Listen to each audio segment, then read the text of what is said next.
Hey, what's up, everybody? Welcome back to News Dose, and the countdown starts today for actually two different things. One is for Gamescom opening night live, as Jeff Keighley is already teasing some pretty big announcements. I mean, once again, if you're an Xbox fan, it's pretty clear by this point that you absolutely need to tune in for that event, and I'll further explain why today. One of the biggest mysteries in 2024, though, has been the Nintendo Switch successor. I mean, there's just so many questions regarding this device right now, but we just got a new report today that at least indicates a loose timeline as to when we should expect a release window. So do make sure to stay tuned for all of that. Also, make sure to subscribe if you like this type of content. I am here every Monday through Friday. But with that said, let's just go and get right into things, starting off with a rather unfortunate but needed delay for the highly anticipated Xbox Game Pass game, Replaced. Replaced has officially been delayed into 2025, and personally, I have absolutely zero issues with this at all. As you all probably are already aware of, I'm really not the type of person that gets all that bothered by delays, and this is no different. Sure, it might be disappointing for some that were really excited for it, but when it comes to a delay, I prefer a game to be put in a favorable position for success. And that really means two different things. One is to ensure a high-quality experience from day one. Nobody wants a riddled, buggy technical mess. That's the perfect way to hijack a launch, and it'll push a lot of potential customers away. So if Replaced needs more time for polish, then I say take all the time that you need, and it seems that's exactly what this studio is doing. The other thing, though, is that these companies also have to be aware of other games that are releasing around the same period as they are. And I think especially for a game like this, for as good as Replaced looks, because it does look very good, but at the end of the day, it is still a smaller game that could potentially get buried among some of the bigger brand names that are slated for this holiday. I mean, if you look at just Xbox Game Pass alone, it has some major titles in the way, including Call of Duty Black Ops 6, it has Flight Sim 2024, Indiana Jones, and also Stalker 2. So I think pushing it back to 2025 is actually a very good call in this case, and hopefully it'll make for a better end result. I just kind of hope that this game turns out to be as good as it looks, because, I mean, if it does, this really could be a special game when it eventually releases in 2025. Now, speaking of new games, we also got a surprise announcement for Bakeru. This is actually a game that released exclusively in Japan last year for the Nintendo Switch, and it was very well received at the time. It's often compared to Konami's Goemon series, if you've ever played that, and there's been some hope that Bakeru would eventually get a worldwide release. Well, thanks to Chunsoft, that is now officially happening on September 3rd, when it will release for both the Nintendo Switch and for Steam. I think this will actually be the perfect fit for the Steam Deck. I think that's where I'm going to get it myself. But the cool thing here is that if you have the Nintendo Switch, there's actually a free demo that you can currently play on the eShop. So if you're on the fence, definitely go check it out. I've yet to play this game myself, but I've genuinely heard some great things about it. Which, this game was developed by Goodfill, and if you don't know who they are, they're the same studio behind Princess Peach Showtime, Yoshi's Crafted World, and also Kirby's Epic Yarn. So they have a pretty solid pedigree of games, and if you like any of those, I mean, that's all the more reason to keep Bakeru on your radar. Alright, so let's go talk about Gamescom opening night live, though. It's only 7 days away from the making of this video, so the countdown starts now. And of course, Jeff Keighley, being the host, is already teasing some different announcements. I suspect he will continue to reveal more information as the week rolls by. Of course, I'll keep you updated as we learn more. But so far, he's already confirmed these 6 games. Call of Duty Black Ops 6, so we're already going to get one of this year's biggest reveals at Gamescom. Then Monster Hunter Wilds, I know a lot of people are really excited about that one. Then there's Marvel Rivals, Dune Awakening, Indiana Jones and the Great Circle, and then last but not least, Sid Meier's Civilization 6. So, I mean, he's already confirmed some pretty major games, and this also leans into what Xbox teased a week or so back. Xbox did previously tease that they'll have a significant presence at Gamescom this year, and I mean, we're already 100% seeing that with an appearance for both Call of Duty Black Ops 6 and for Indiana Jones.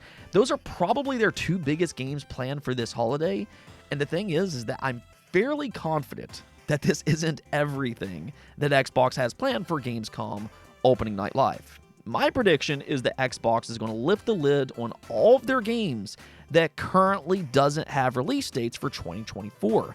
I think we're finally going to get a definitive release date for Indiana Jones, Starfield Shattered Space, and also for Towerborn. My guess is that Starfield will be set for September, Towerborn for October, and then Indiana Jones, I think that will be a December release. That would basically give them a significant game every single month for the rest of the year. And I mean, if you look at Xbox Game Pass, not just Xbox, but if you look at Xbox Game Pass specifically, it looks pretty loaded for the rest of 2024, especially when you start to look at all of their other games, such as Age of Mythology Retold, Flight Sim 2024, or A History Untold. They still have Call of Duty Black Ops 6. That's going to be the holiday's biggest release, launching directly in the Game Pass. And then they also have Stalker 2 as well. So I know Xbox takes a lot of heat at times, but they legitimately have a pretty stacked lineup of games to end 2024 with. And really, I'd say even the beginning of 2025 seems relatively solid, with Avowed and now possibly replaced, considering it just got a delay, to an undefined 2025. So you Xbox Game Pass subscribers are going to be eating very well for the next 6 to 8 months. Beyond Xbox, though, the other big headline for Gamescom, or at least currently, has to be Monster Hunter Wilds. Last generation, Monster Hunter World exploded worldwide. I mean, it's always been a series that's done very well in Japan specifically, but Monster Hunter World really took that series to new heights worldwide. And now we're going to see if they can continue that success with Wilds. Capcom's going bigger with a more open world environment, and here's their chance to really showcase that in front of millions of people. They can really show what's exciting about this game, and maybe they could actually narrow down its release date. We do know it's coming sometime in 2025, but I kind of wonder if this is going to be an early 2025 game. There has been rumors, and I think there's a pretty good chance that we could get a confirmation at Gamescom. So hopefully we'll get that announcement. Now, one other thing, just in case you were wondering, Jeff Keighley confirmed that there will be new game reveals as well. It's not just going to be for game updates and nothing else. There's going to be some new unannounced games that's going to show up at Gamescom. But I will say this, even with that information, I'd still go in with tempered expectations. I mean, so far, I think Gamescom is sounding very promising, but I also know that Jeff Keighley's showcases does have a tendency of being very long with pacing issues. A lot of people get frustrated with his showcases and how he kind of operates. So what I'm going to kind of say here is that I fully expect there to be some cool announcements along the way, and maybe we'll get something Kojima related, because that's a yearly tradition with them. You know, Jeff Keighley and Hideo Kojima is good friends. We all know this. So maybe we could get a new look for Death Stranding 2, or that upcoming Xbox game Overdose. We haven't seen that one in a while, but at the same time, I'd say just don't get your expectations too high is all I'm trying to say. That way, no matter what happens, you won't get yourself disappointed. As we continue to count down, though, of course, I'll keep you updated as we hear more about Gamescom opening night live. All right, now onto our last piece of news. We got an interesting update for the Nintendo Switch successor. I know everybody really wants to know two things about this console. One is, when are we going to get that official reveal? And two, when is its release date? And while we still lack that exact information, according to the head of GameIndustry.biz, Christopher Dring, we can at least narrow things down just a bit. Now, just like everything else Switch 2 related, I'd recommend taking this as a rumor until Nintendo makes it 100% official. But I will say that Christopher Dring is a respected member within the game community. So you can kind of take this information as you will, but this is what he said regarding the Switch successor. No developer I've spoken to expects it to be launching this financial year. In fact, they've been told not to expect it in the current financial year. A bunch of people I spoke to hope it's out in April or May time, still early next year, not late. So that's actually a very interesting update. He said all of this on a podcast. I will leave a link in the description below. But I think this is really interesting because I think the first thing that this kind of tells us is that there is no guarantee that there will be a full-blown reveal for the Switch successor in 2024 as a lot of people are currently predicting. I've seen a lot of people predict a September reveal, and while I would personally love that myself, I'm more than ready for the Switch successor. But if I'm being honest about things, I'm still a little skeptical that Nintendo is actually going to reveal it this year. And the reason I say that is because, depending on its release, there really is no rush to do that. I think from a business perspective, Nintendo might actually prefer the current Switch to have its own spotlight for its final holiday all to itself. And if they reveal the Switch successor too soon, that could potentially take away from that spotlight. You know, one thing that they don't want to do is to cut the Switch short too soon.